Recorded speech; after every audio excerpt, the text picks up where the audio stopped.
પૃથ્વીથી પોળા છો પણ વિચાર નથી, ત્યાં સુધી આપણે માની છીએ કે હું દેહ છું, હું પુરુષ છું. પણ આત્મ તત્વ જ્યારે જાણે ત્યારે આત્મા ન તો સ્ત્રી છે, ન પુરુષ છે, ન નપુંસક છે. આત્મા નથી. ના સમજવાને કારણે એવા બકરાના ટોળામાં આપણે ભળી ગયા છીએ. એટલે સિંહ બનો, બસ સિંહ છો. બનવું નથી, બનવું એ ભૂલ છે મારી. અને મને તો આવું બોલાય ને તો એમ થાય કે આ જીભ આને કપાઈ જવી જોઈએ.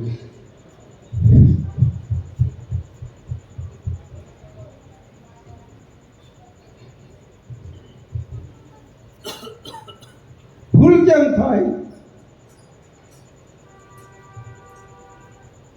સમજણ વગર. અને મહાપુરુષો બોલ્યા છે સમજણ વગર જીવવું વર્ષ જીવો 1000, સમજીને એક પણ જુઓ તો સમજીનો બેડો પાર. સમજણથી, અને સમજણે જ બ્રહ્મ છે, અને સમજણે જ મુક્ત છે. સમજણે જ ત્રિલોકનો નાથ છે, સમજણે જ બધું નિરાકાર છે, આકાર નથી.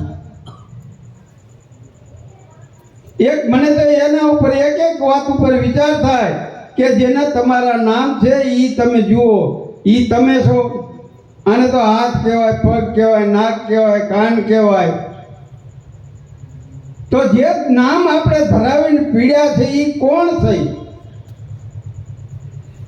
ઈ સદગુરુ પાસે જવાથી ખ્યાલમાં આવે છે કે પરાની પાર. મહાપુરુષો બોલ્યા છે કે પરાની પાર સદગુરુનું રૂપ છે, અને બધાય સદગુરુ છે, દેહ નથી. એટલા માટે મહાપુરુષો બોલે છે કે આત્મદર્શી અનુભવ જાણે જેને પૂરણ પ્રીત, દેહદર્શી અનુભવ શું જાણે એ તો વિકાર સહિત. દેહ ઉપર જ્યાં સુધી દ્રષ્ટિ છે ત્યાં સુધી વિકાર,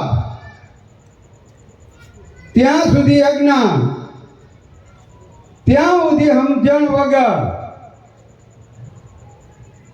સમજણમાં આવ્યા પછી એને ખ્યાલમાં જ આવે છે, જેમ સિંહ બકરાને. હતો તો સિંહ, બકરો બન્યો નથી. એમ આત્મા તત્વ જન્મવું જ નથી. જન્મવું હોય એનું મરણ પણ હોય. તો નામ તો તમે જૈનમાં નહોતા ને તેની પહેલાનું હતું, આજ નથી. એમ તે જો પહેલા હતો, અત્યારે છે, પાછો પણ હશે. છે ને છે. એને અહીંયા કોઈ જન્મ નથી અને મૃત્યુ પણ નથી.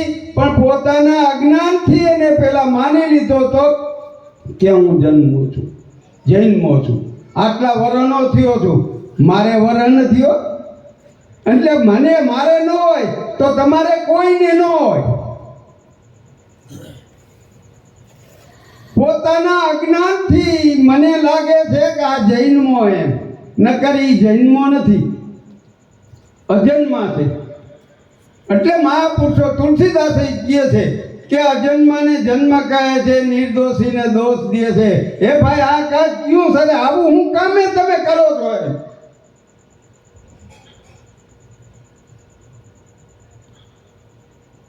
એટલા માટે તુલસીદાસે પણ એમ સાક્ષી આપે છે.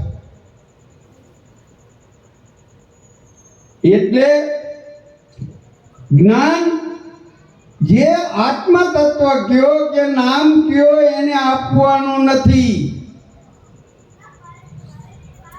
જ્ઞાન કેને અપાય? સુરતાને અપાય છે. નામને કોઈ દી જ્ઞાન ન અપાય. નામને નહીં ચામ સુનજો સંતો જ્ઞાનની નિશાની. લેવું નામ, દેવું નામ, બોલે નામ, બોલાવે નામ, નામ થકી સકલ વ્યવહાર સચવાય છે. નામ તે નામ, નામ સારણ કો સાર. ભાઈ ગુરુ ચરણે જાય ત્યારે નિશ્ચય નક્કી થાય છે. ગુરુ ચરણે ગયો એટલે તરત 2 કલાક પછી નહીં, જેસર જેમ ગુરુ પાસે ગયા એટલે તરત પીર, બસ.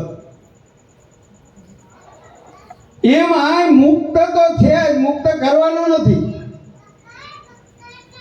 મુક્ત છે, બંધન નથી.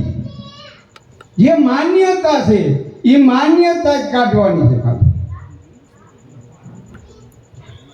અહીંયા હું બેઠો છું, અહીંયા નીચે પાણી છે ને છે, પણ કબજા બધા એકોર કરી નાખો તો એમ કામ, ક્રોધ, લોભ, મોહ, મત, ઈર્ષા, દ્વેષપણું આ બધું પોતાના આત્મામાં નથી નથી નથી નથી નથી નથી. ક્રોધ, મને એમ થાય આના ક્રોધ ઉપર કે આના ઉપર વિચાર કરવો એટલે તરત મને એમ થઈ જાય કે તમે ક્રોધ નથી કરતા. કારણ કે આત્મા છે એ કોઈ દિવસ ક્રોધ કરે નહીં, અને ક્રોધ કરે અને આત્મા કહેવાય નહીં, અને એને કોઈ નિર્બંધ બનાવી ન શકે. એ નિર્બંધ છે, અકર્તા અને અવિનાશી છે. એને એમ કહેવાય કે આ ક્રોધી છે, આ મોહી છે. એમ એ તો પોતાના સ્વરૂપનું અજ્ઞાન છે. જ્ઞાન કેને અપાય છે? સુરતાને અપાય છે. અને એટલા માટે મહાપુરુષો બોલે છે કે શબ્દ વિના સુરતા આંધળી, કહો ગુરુ ક્યાં જાય, અરે દ્વાર ન પામે શબ્દ કા ફિર ભટકા ખાય. જ્યાં સુધી સુરતા શબ્દના દ્વારને પામે નહીં ત્યાં સુધી ભટકે. એટલે હું આવું પછી દ્રષ્ટાંત પાછા વિચારું કે બીજું તો ઠીક છે કે સ્ત્રી પુરુષ જો એક મતા ન હોય ને તો વાતમાં બે વાત કરે ને બાજે. વાતમાં વાત કરે અને બે બાજે. પણ જો એક મતા હોય એનો ઘરવા કેવો હાલે તમે જુઓ, આપણે જોતા જ હોય છે.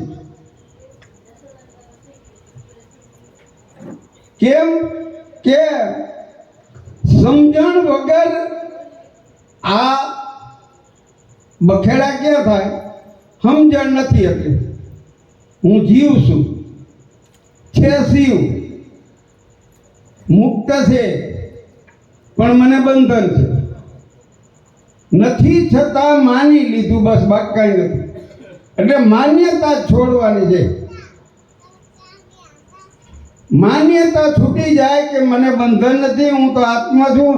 તમે અટણ વિચાર કરો તો ભલે, નકર ન કરો તો કાંઈ નહીં. દેહ તો તમે નથી. અને આપણને ખબર જ છે કે આવા દેહ છોડીને કેટલાય વિયા ગયા ને આપણે પણ આ દેહ નથી.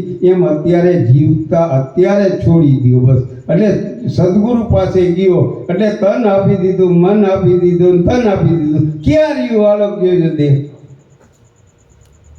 કે તોય રહી ગયો.